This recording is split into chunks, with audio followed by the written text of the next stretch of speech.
Hey guys, Dr. Ben here at the Functional Medicine Center, and I'm going to go over today some of the things that we can do to help our immune system. Obviously, it's in the news everywhere, and they're talking about viruses. We can be talking about bacteria, parasites, all types of different things. We've got to have our immune system working as well as it possibly can.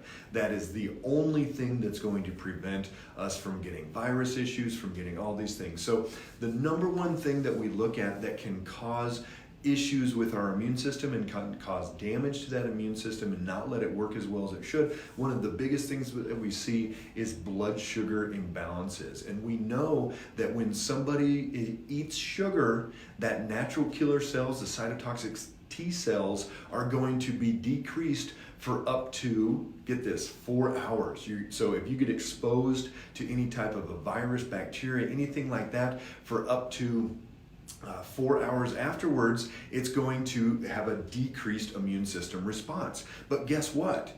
It's not just about eating sugar. So that's not the only thing that we're looking at. So yes, blood sugar is a big part of that. And we say, hey, every time you eat sugar, but it's also going to be that it's those blood sugar swings and the highs and the lows, especially highs. We've gone through probably 2,000 blood sugar monitors with patients, not diabetics, just regular people that are having immune issues, all types of things going on. And we've found that blood sugar swings can happen all the time. Blood sugar can go up, blood sugar can go down. I started with a 62-year-old pharmacist like 2 weeks ago. I saw her on Monday. She's hitting 150 and she's hitting 50 in the same day. 100-point swing, that's a huge stress on the body.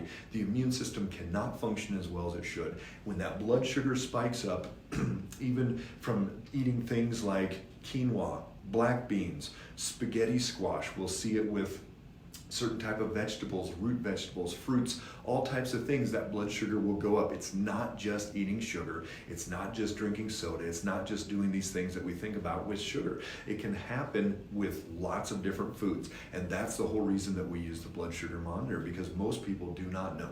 She had no idea that she was swinging 100 points in that one day. So we've got to get that blood sugar stabilized, and various things can make it go up. In my blood sugar book, I don't talk about the magic diet. I don't talk about this is the way that you eat. This is how you get your blood sugar stabilized, because what we found is it's way more individualized than we ever knew. And some people, quinoa, it's actually almost every single person that we've ever had test their blood sugar, quinoa is not good for them. But guess what you hear? Quinoa is great. Let's eat quinoa all the time. And that's going to be a big solution for people's health and all that. But it's actually one of the worst things that we can eat. Beans, they're touted as this great protein source. Well, get this. How many, if you're looking in front of your computer right now, you'll beat me to it, but how many grams of protein are in 1 cup of beans? 6 grams. 6 grams of protein in 1 cup of beans. In 1 cup of beans, there's almost 40 grams of carbohydrates. That's the same as a Coca-Cola. Same amount of carbohydrates in there. So yes, there's a little bit of protein, but guess what else has 6 grams of protein? 1 tablespoon of almond butter. So you could do 1 tablespoon of almond butter, or you could do 1 cup of beans for the same amount of protein. And you're supposed to get like 18, 20 grams of protein at a meal. Who wants to eat 3 cups of beans at a meal? Hopefully nobody, or their spouse is hoping that nobody does, because that would not be much fun.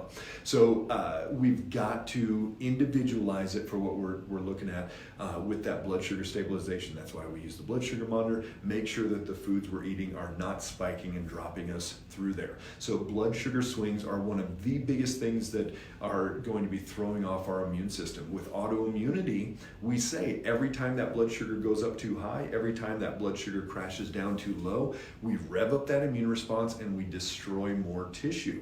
So that's that insulin response that happens when it goes up. That's the adrenal and cortisol response when it goes down. Each one of those is going to drive that immune response. It's going to rev it up, and we're going to attack more tissues.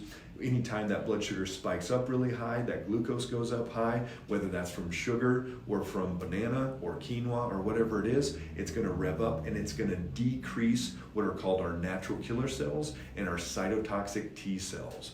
So we've got to keep that blood sugar as stable as possible. That is one of the biggest keys that we can do to work on our immune system. And this is why in that functional medicine model, we've actually got answers to what we can do for somebody's health and get somebody healthier, get their immune system built up, where unfortunately in the medical model, there is not that solution out there. There's no, people aren't running to the hospital right now to get immune boosted. If anything, hey, if we had some vitamin C IVs, if we could give them 50,000 IU of vitamin D, some of those things could actually help their immune system boost up. But instead, they're going there and maybe get some IVs or fluid or some different things like that, but nothing to actually help and support that immune system. So over these next few weeks here especially, but it obviously should be the rest of your life, keep that blood sugar as stable as possible. Do not let it crash. Do not let it spike up. And that is why we use that blood sugar monitor. We've got to keep it stabilized. So think about this next time you eat, next time you're doing anything. How do you feel? Pay attention. Do you get bloated afterwards? Did you gain 3 pounds overnight? Do you get brain fog? Do you get spacey, dizzy, cranky? Any of these symptoms can go back to blood sugar, and we've got to make sure it's as stable as possible. So I'll keep giving some immune system tips every day over the next couple weeks here, but blood sugar, got to keep it stable. If you got any questions, anybody that you know that's interested in getting their health and getting their immune system working better, like or share this with them. But otherwise, keep safe out there, everybody, and make it a great weekend. Take care.